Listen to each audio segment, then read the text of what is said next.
1963-2013, la RTI a 50 ans. Un événement qui ne pourrait passer sous silence, le lancement des festivités marquant le cinquantenaire de la radiodiffusion télévision ivoirienne a eu lieu hier. Les dates retenues les 18, 19 et 20 décembre prochains. Dans ce journal, nous reviendrons également sur le 6e congrès international de la femme africaine qui s'est tenu à Abidjan du 27 au 30 novembre dernier. Et puis, de nouveaux tirs ont été entendus ce matin à l'aube dans la capitale centrafricaine. Un regain de tension dans le pays, quelques heures seulement avant l'accord de l'ONU à l'intervention française. Bienvenue à tous, la RTI a 50 ans et ça se fête justement les 18, 19 et 20 décembre 2013 sont les dates retenues pour marquer d'une pierre blanche ce cinquantenaire. Le lancement des festivités a eu lieu hier au studio B de la RTI en présence de la tutelle et de plusieurs anciens de la RTI. Franck Quadio. Logo sobre mais bien coloré, exprimant la diversité et les époques traversées.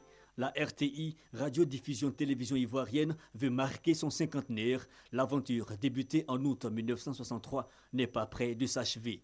Et face à la presse, le président du comité d'organisation en donne quelques points essentiels. On ne pouvait pas donc faire une telle manifestation sur plusieurs générations sans penser à nos dévanciers, sans penser naturellement à ceux qui ont commencé cette télévision, à ceux qui ont construit cette télévision et cette radio.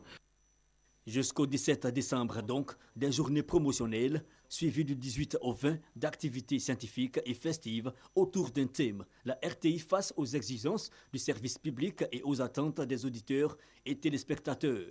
Les 50 ans doivent marquer à la fois une pause à travers les festivités, mais également ça doit être une rampe de lancement vers justement la seconde phase après les 50 premières années, de 50 à 100 ans de la RTI.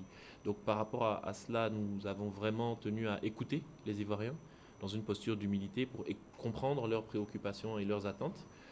Une volonté de jouer plus que jamais son rôle de média de service public, volonté affichée lors de la cérémonie officielle de lancement du cinquantenaire de la RTI au studio B en présence de pionniers, d'anciens responsables et du ministre de la Communication, Bamba Afoussiata Lamine.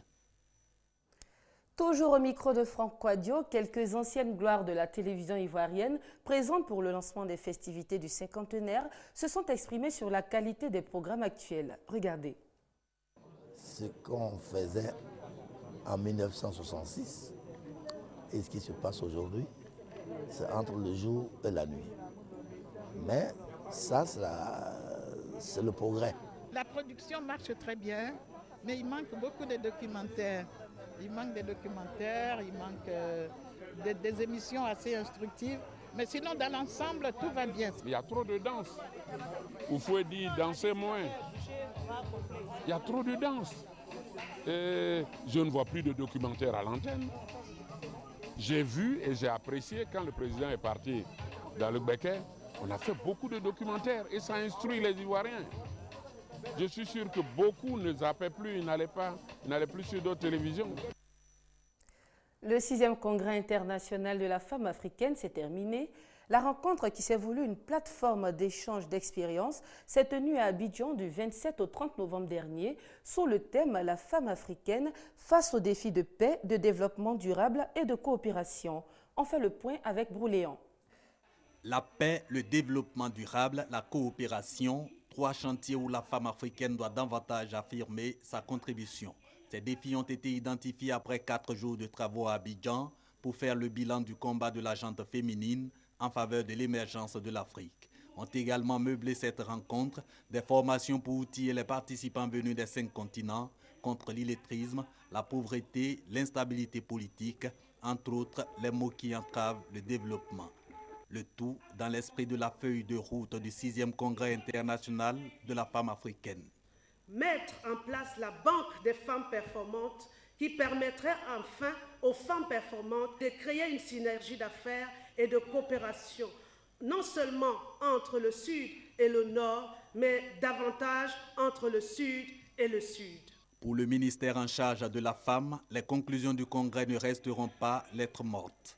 Le gouvernement ivoirien s'engage à mettre en œuvre toutes les belles initiatives qui découleront de cette tribune d'évaluation de la situation et de la position de la femme africaine, et de façon particulière à la femme ivoirienne et celle de leurs actions dans le processus de paix, de réconciliation et de reconstruction en Côte d'Ivoire et dans toute l'Afrique. Le Congrès international de la femme africaine, une initiative de l'ONG Africa Femmes Performantes, une sorte de melting pot où se retrouvent toutes les compétences de la femme intellectuelle à la ménagère. Le 7e congrès va se tenir en 2014 en République centrafricaine, représentée à Abidjan par sa vice-présidente de transition.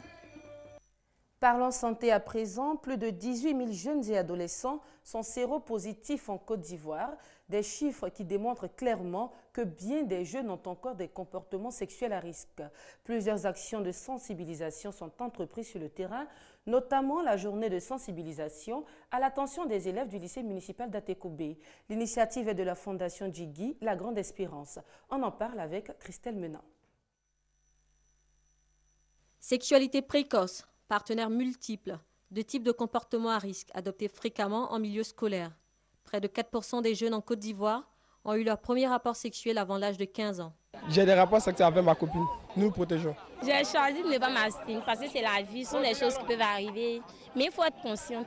J'ai choisi de ne pas avoir de rapports sexuels, d'abord pour les études et ensuite il y a plusieurs maladies. Les maladies sexuellement transmissibles et le VIH-Sida progressent chez les jeunes.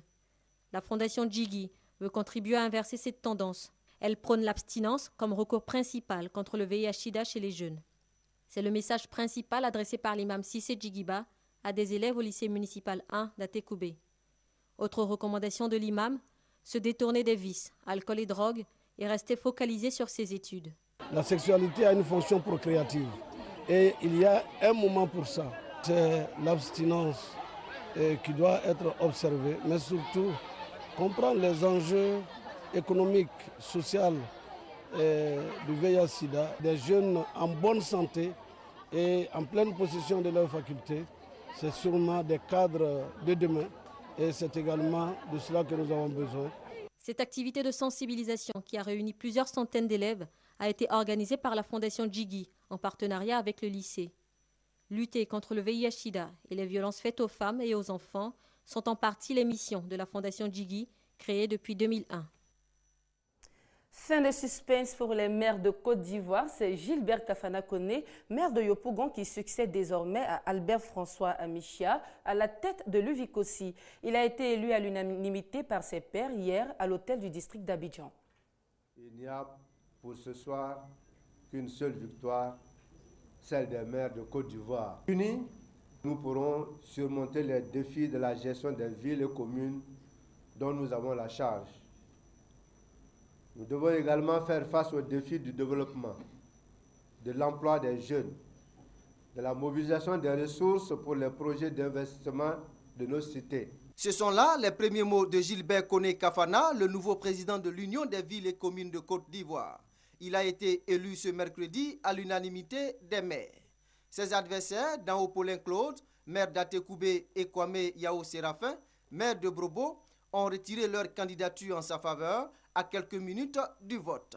Nous devons faire l'économie d'une lutte fratricide entre les enfants de Feu-Boigny qui nous a toujours indiqué qu'il fallait toujours mettre l'intérêt général au-dessus de l'intérêt particulier. J'ai cru bon, en écoutant ma voix intérieure, en écoutant la voix de Dieu, de désister au profit de l'aîné. Parce que j'ai confiance qu'il reprendra à son compte les doléances, les préoccupations des maires de l'intérieur que je voulais symboliser. Gilbert Koné Kafana succède à Albert Amichia, maire de la commune de Trècheville.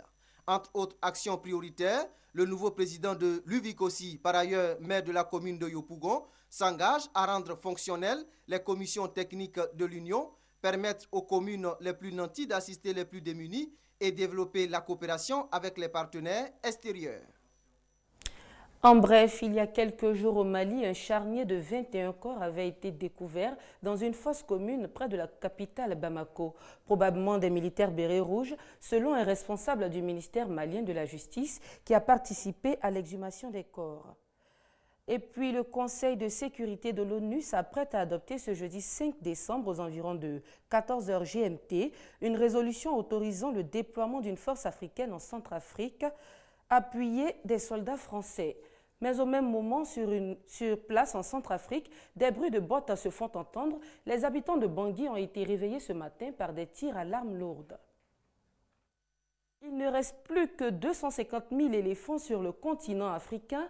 L'espèce est en voie de disparition et le Botswana vient d'adopter un plan d'urgence international pour sauver les bêtes. Reportage. Ils étaient 2 fois plus nombreux en Afrique en 1980. Le continent perd ses éléphants et de plus en plus vite à cause du braconnage. Il n'en reste aujourd'hui que 500 000. Face à cette menace, 30 pays se sont mobilisés à Gaborone. Le Botswana et l'Union internationale pour la conservation de la nature étaient à l'origine de ce sommet exceptionnel sur le trafic d'ivoire. C'est unique et très important, il me semble, ce sommet qui associe tous les pays concernés par les éléphants. Les pays où vivent les éléphants, ceux où transite l'ivoire et ceux où cet ivoire est acheté. 14 mesures ont été prises. Le massacre des éléphants sera désormais considéré comme un crime grave, ce qui permettra de développer la coopération juridique internationale. Les braconniers pourront être extradés, leurs peines de prison seront revues à la hausse.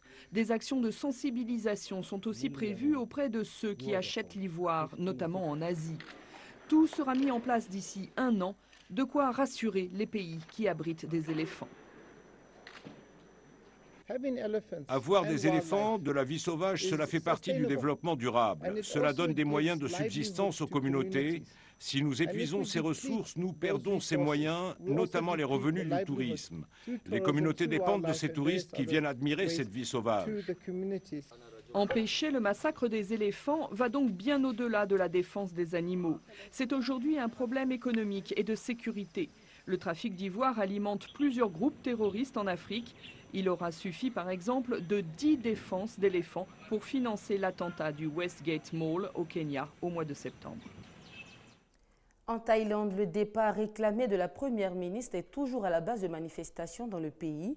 À l'occasion de son 86e anniversaire, le roi a appelé jeudi matin tous les Thaïlandais à travailler ensemble pour la stabilité du pays. Reportage. Trêve précaire dans les rues de Bangkok à la veille de l'anniversaire du roi qui va fêter ses 86 ans.